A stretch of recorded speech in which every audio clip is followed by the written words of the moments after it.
What's the darkest secret you found out about a family member slash relative?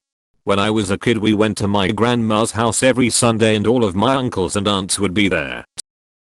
One day I noticed that one of my uncles didn't show up anymore, so I asked my family where he is. They told me that he wouldn't be able to visit anymore because he moved away.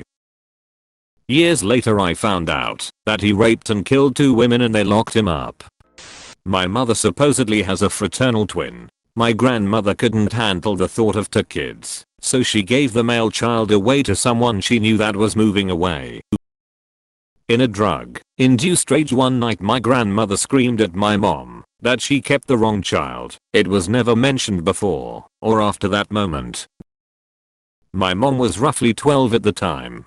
She asked my great-grandmother about it, and she knew the boy's name, but not where they moved to or who he was living with. My mom actually had met him once, but didn't know who he actually was. My grandmother denies it ever happened, and my grandfather felt that surely they'd have had to tell me. I doubt they would have though.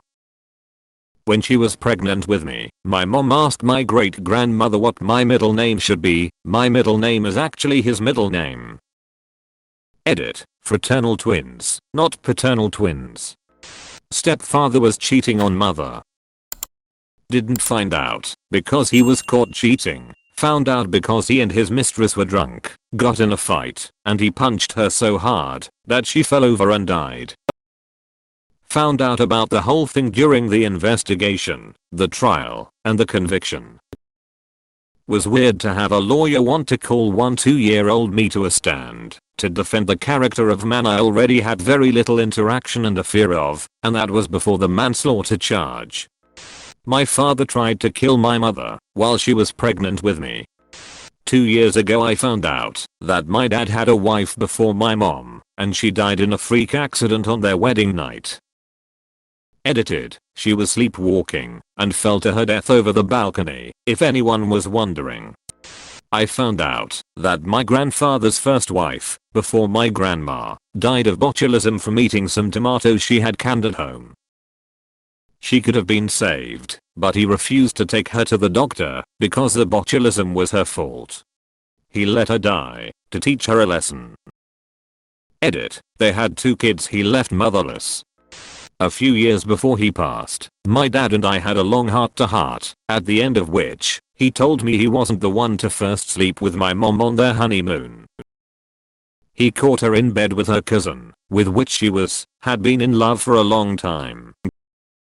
He spoke with their pastor, who told him to forgive and forget.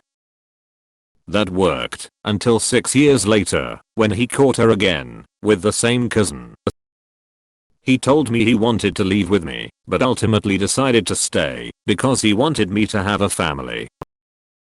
With all that happened in my childhood, and to him, workaholic, diabetes, heart attack, I wish he'd left, and be happy instead.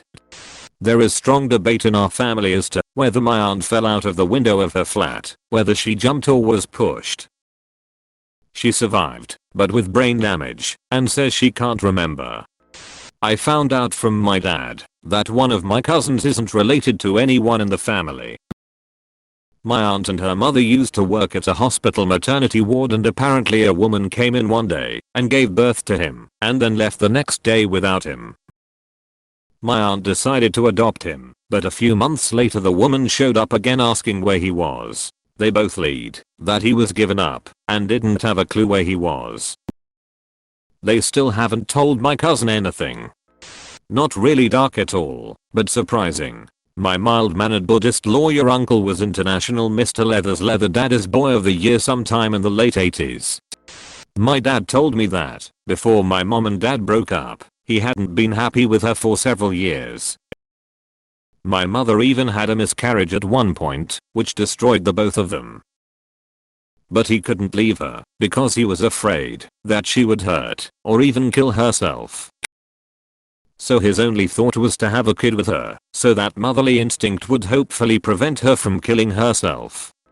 A member of my family, Richard Stainforth, used to own the Otley Chevin pub in Otley, Yorkshire, UK. Anyways, they fell on hard times, so Uncle Richard decided, in his drunken stupor, that it would be a wise idea to set a fire and claim the insurance money. His plan was to wait until my auntie walked the dog across the moors one night and do it then. And how it gets to said night, hasn't seen auntie or dog in hours, so lights the fire upstairs in the flats. Uncle Richard assumed auntie was out. She wasn't. As the fire brigade finished putting out the fire, they found my auntie with dog, deceased from smoke inhalation. I'd post a ref or link, but still newish to read it. T and a news article. I found out my father raped my sister when I was 11 years old. She was only 7 when he was sexually abusing her.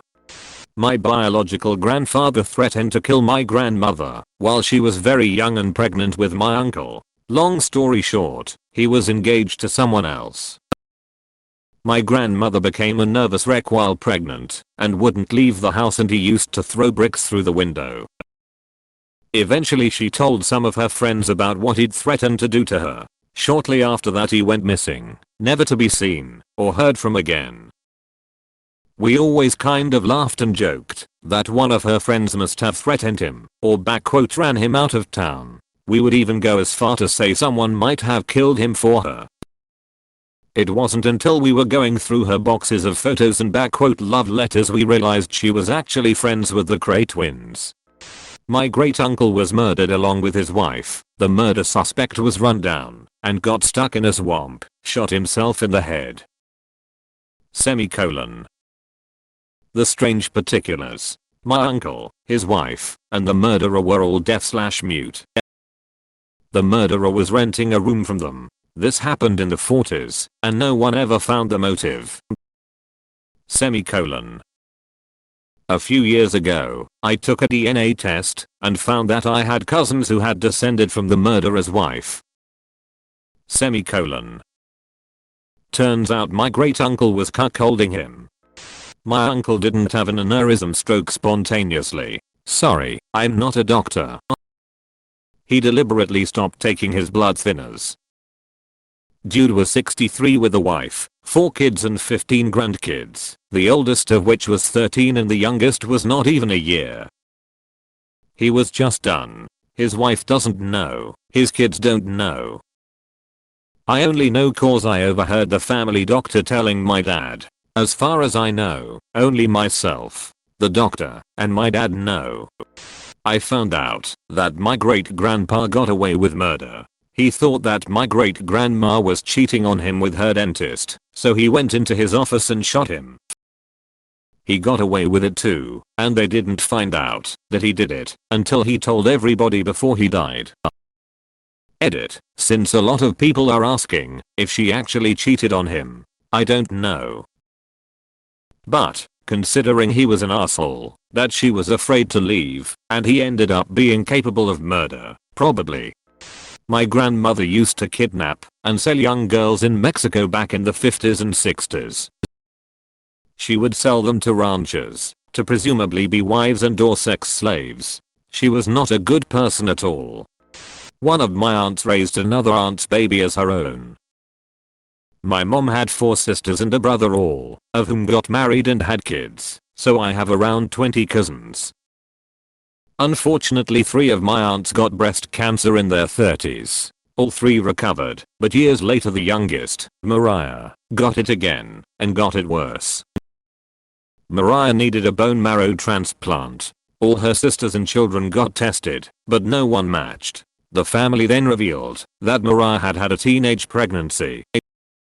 Her first child was actually my cousin John, who had been adopted and raised by my oldest aunt as her second child. None of the cousins knew about this, including John and his revealed to be adoptive siblings. John was asked to get tested and was a match, so he agreed to donate bone marrow to his birth mom, Mariah. John was in his late 20s at the time and had had very little contact with Mariah over his life, so he's pretty cool. The transplant took, but Mariah eventually succumbed a year or so later. Edit. My family is very aware of the risks of breast cancer affecting any of us. Luckily none of my female or male cousins have gotten it. We are all still vigilant and self-check ourselves regularly. My mom and dad decided to take in my 3 cousins because their mom got into a horrible car accident. 2 girls and 1 boy. The girls were 6 and 10, the boy 12. Fast forward to when the 6-year-old girl is 14 years old and is asked about birth control. She starts sobbing, saying her brother, then 12 years old, took her virginity when she was 6 and that it continued until she was about 13. We had no clue. Both of my mother's parents had affairs without the other's knowledge. My grandmother had Parkinson's, and in one of her confused states she told my grandfather that she had an affair. Suffice to say, my grandfather was not happy and put her in a home. He then started talking to my mother, trying to figure out when it could have happened. He speculated that it happened around the same time he was having his affair, which was around 1966. My mother was shocked. She was born in 1967. So my mother may or may not be related to the man she believed to be her father. Edit. Phrasing. My step-grandfather had a completely hidden life in Australia before he met my grandmother. He had a family and kids in Australia and faked his death by driving his car off a cliff, then moving to America. His kids thought he was dead until my grandmother found out about them and reached out years later. His son actually became a famous comedian over there, and from what I know, has a joke he does at his shows about his father faking his death to disconnect from them. Edit. Yes, it's Greg Fleet.